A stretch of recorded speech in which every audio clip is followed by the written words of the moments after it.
धीमी गूंजती हुई ध्वनि में मंत्र। अयं काल विनाशकाय नमः, अयं काल विनाशकाय नमः, अयं काल विनाशकाय नमः, अयं काल विनाशकाय नमः। सूरज अपने प्रचंड रूप में आकाश के बीचों बीच खड़ा था। तपतीलू रेत को झुलसा रही थी।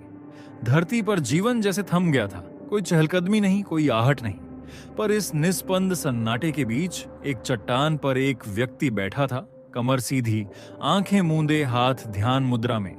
वो साधु न कोई अर्षि था न कोई योगी। उसका नाम था इब्लिस। उसकी देह पर समय ने गहरे निशान छोड़े थे। त्वचा झुलसी हुई, होंठ सूखे, बाल उलझे हुए, पर चेहरा स्थिर, मानो हड्डियों से बनी एक प्रतिमा हो जो बस एक ही मंत्र का जाप कर रही हो। AUM काल विनाशकाय नमः। उसकी सांसें लंबी थीं और धीमी।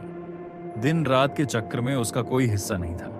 उसकी आंखों के पीछे सिर्फ एक लक्ष्य था, ईश्वर को पाना। दिन बीते, महीने बीते, ऋतुएं बदली। उसकी जगह पर बर्फ गिरी, फिर बारिश, फिर सूरज की आग। अंबर वो नहीं हिला, न आंख खुली न जिह्वा रुकी। फिर एक दिन कुछ बदला। सबसे पहले हवा का रुख पलटा, फिर आकाश अंधेरा हुआ। काले बादलों ने सूर्य को निगल लिया। बिजलियों की धाराएं आकाश को चीरने लगी और फिर एक तीव्र गर्जना। पर इब्लिस की मुद्रा स्थिर रही, जैसे ये परिवर्तन उसी के अंतर से उपजा हो।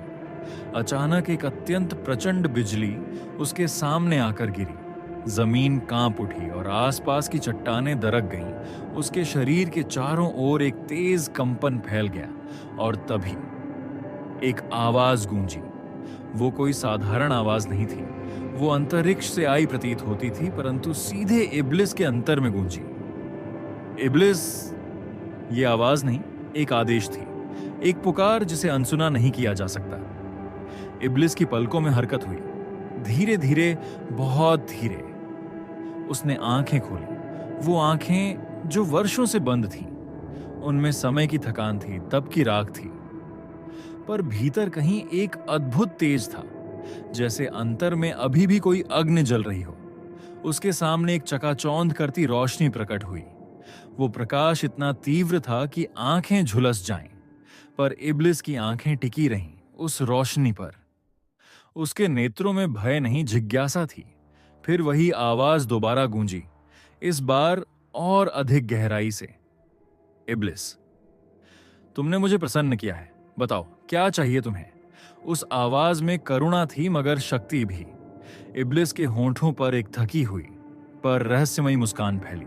उसने देखा अपने भीतर की यात्रा को और फिर बहुत धीमे पर स्पष्ट शब्दों में कहा, अमरत्व। एक पल के लिए समय रुक गया। ना हवा चली, ना बिजली कड़की। सब कुछ स्थिर हो गया। फिर प्रकाश और भी तेज हुआ और उसी दिव्य रोशनी से वो आवाज तीसरी बार आई, तथास्तु। उसके साथ ही जैसे पूरी प्रकृति कांप उठी। चट्टानों ने गर्जना की, आकाश ने जयकार, पर इब्लिस शांत बैठा रहा। उसकी आंखों में अब मृत्यु नहीं थी। वो देह अब साधारण नहीं रही थी। उसका शरीर अब समय से परे हो चुका था। एक नया अध्याय आरंभ हो चुका था। धीमा डरावना वातावरण, गूंजती हुई आंधियां, दूर कहीं गरजती बिजली। अचानक सब कुछ बदल गया। नीला आकाश अब लाल और काला हो चुका था, जैसे खून और राख का मेल हो। जमीन का रंग गहराता जा रहा था, कालेपन में डूबता हुआ, जैसे जीवन ने उसका साथ छोड़ दिया हो। बीचों बीच खड़ा था एक विशाल भयावह महल, काले पत्थरों से बना, जिनसे सड़ी आत्माओं की चीखें उठती थीं। वो कोई महल नहीं, जैसे नरक की गर्भगृह हो, और उस महल के ठीक केंद्र में खड़ा था एक प्रचंड शरीर। उसका चेहरा खून से सना था, आंखें लाल, जैसे उनमें हजारों अग्नि भभक रही हों। उसकी सांसें थर्रा रही थीं और वो एक क्रोधी घायल शेर की तरह चिल्ला उठा,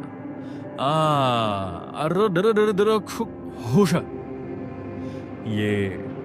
ये क्या हो गया? मुझसे अनंत काल बीत गया, पता नहीं कितना समय। मैं तो अमर था। उसकी आवाज जमीन में गूंज रही थी, जैसे हर पत्थर उसके दर्द को सुन रहा हो। पर अपने ही अहंकार में मैंने कई निर्दोषों का रक्त बहाया। राजा नहीं, मैं खुद को भगवान समझ बैठा। दुनिया पर शासन करना चाहा, इंसानों को रौंद डाला। और फिर नरक सम्राट डेविल वो आया। उसने मुझे नहीं छोड़ा। उसकी मुट्ठियां भींच गईं, नाखून मांस में धंसने लगे। न जाने कैसे अमृतत्व पाए एक अस्तित्व को भी उसने मार डाला। मेरी आत्मा को छीन लिया और उसे इस नरक के अंधकार में फेंक दिया।